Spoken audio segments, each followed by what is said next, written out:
আর এই মুহূর্তে নজর রাখতেই হচ্ছে দুর্ঘটনার হাত থেকে অল্পের জন্য রক্ষা মন্ত্রীর। আর এই মুহূর্তে নজর রাখতেই হচ্ছে দুর্ঘটনার হাত থেকে অল্পের জন্য রক্ষা মন্ত্রীর। রক্ষা পেলেন বনমন্ত্রী বীরবাহা হাঁসদা। আরো একবার আপনাদেরকে জানাবো, দুর্ঘটনার হাত থেকে অল্পের জন্য রক্ষা পেলেন রাজ্যের বনমন্ত্রী বীরবাহা হাঁসদা। কোথায় যাচ্ছিলেন, ঠিক কি দুর্ঘটনা ঘটেছে, প্রতিনিধি শোভন এই মুহূর্তে আমাদের সঙ্গে রয়েছেন। শোভন, প্রথমেই জানতে চাইবো মন্ত্রী কেমন আছেন এই মুহূর্তে?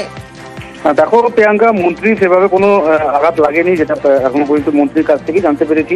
এবং যেটা জানা যাচ্ছে যে মন্ত্রী যেটা জানিয়েছেন যে তিনি ঝাড়গ্রাম থেকে তার মা সুনিবালা হাঁসদা, তার সঙ্গে এবং নিরাপত্তা রক্ষী ছিল, তাদেরকে নিয়ে তিনি একটি অনুষ্ঠান বাড়িতে যোগ দিতে এসেছিলেন মেদিনীপুর শহরনগর ধর্ম এলাকায়। এবং সেই অনুষ্ঠান বাড়িতে যোগ দেওয়ার পরে তিনি ফিরছিলেন এবং ফেরার পথেই কিন্তু এই দুর্ঘটনাটি ঘটে, যেখানে মন্ত্রী জানাচ্ছেন যে একটি টোটো নিয়ন্ত্রণ হারিয়ে তার গাড়িতে এসে ধাক্কা মারে এবং টোটোটি উল্টে যায়। এবং সেই টোটোতে থাকা 9 মাসের একটি শিশু সহ তার মায়ের অল্প বিস্তর চোট লাগে এবং মন্ত্রী সঙ্গে সঙ্গেই তাদেরকে সেখান থেকে নিজের গাড়িতে তুলে মেদিনীপুর মেডিকেল কলেজ হাসপাতালে নিয়ে যান এবং চিকিৎসার ব্যবস্থা করেন।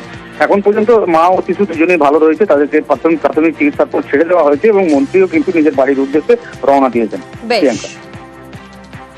আরো একবার আপনাদেরকে জানাবো, দুর্ঘটনার হাত থেকে অল্পের জন্য রক্ষা পেলেন বনমন্ত্রী বীরবাহা হাঁসদা।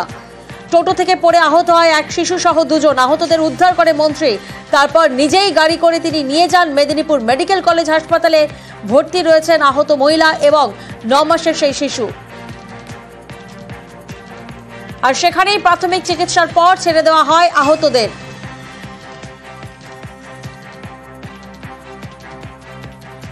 দুর্ঘটনার হাত থেকে অল্পের জন্য রক্ষা পেলেন বনমন্ত্রী বীরবাহা হাঁসদা। রবিবার অর্থাৎ আজ ঠিক রাত 9:45 নাগাদ মন্ত্রী বীরবাহার গাড়ির ড্রাইভারের বাঁ দিকে একটি টোটো হঠাৎ ধাক্কা মারে।